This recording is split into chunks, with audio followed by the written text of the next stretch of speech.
guys, I just want to make this video about creating a storyline for your biography, okay?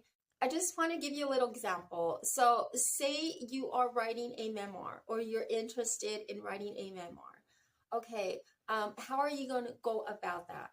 Are you just going to write facts and you're just going to, put all the facts and just scatter them and they're all random facts in there? And you start when you're 20 years old and then you end when you're 3 years old, and in the middle you're a teenager. Like, how are you going to put the story together? Okay, because it's not just about facts. A biography takes a storyline because you want to take the reader into a journey.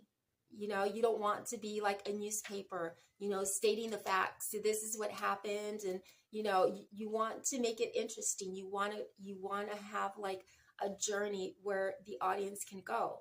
Let me give you an example.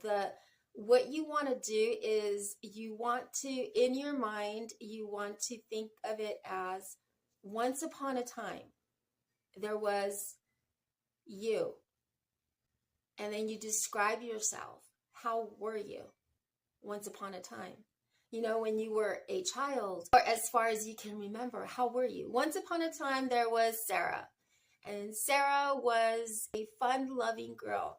And she loved her mom, and she was close to her mom, and they went everywhere. But the problem was that Sarah didn't have a father. And there was something missing in her life. And as she, went to school, she would, wait for her mom to pick her up. And then she would see all of these kids, their dad would pick them up. And she wondered, how is it to have a dad? And so you end the first chapter with the plot. And that's where the whole story is going to go. Sarah was always looking for a father figure. And then in chapter 2, Sarah is 9 years old.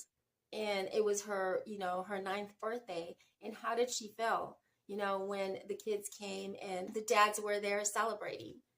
And then in the 3rd chapter, Sarah had to endure, pain and suffering and some even abuse with her stepdad that her mom remarried. And she had to go through that nightmare. Okay, and so it's a story. It's a journey. And then, maybe at the end of the chapter, Sarah reveals how she finally finds her dad.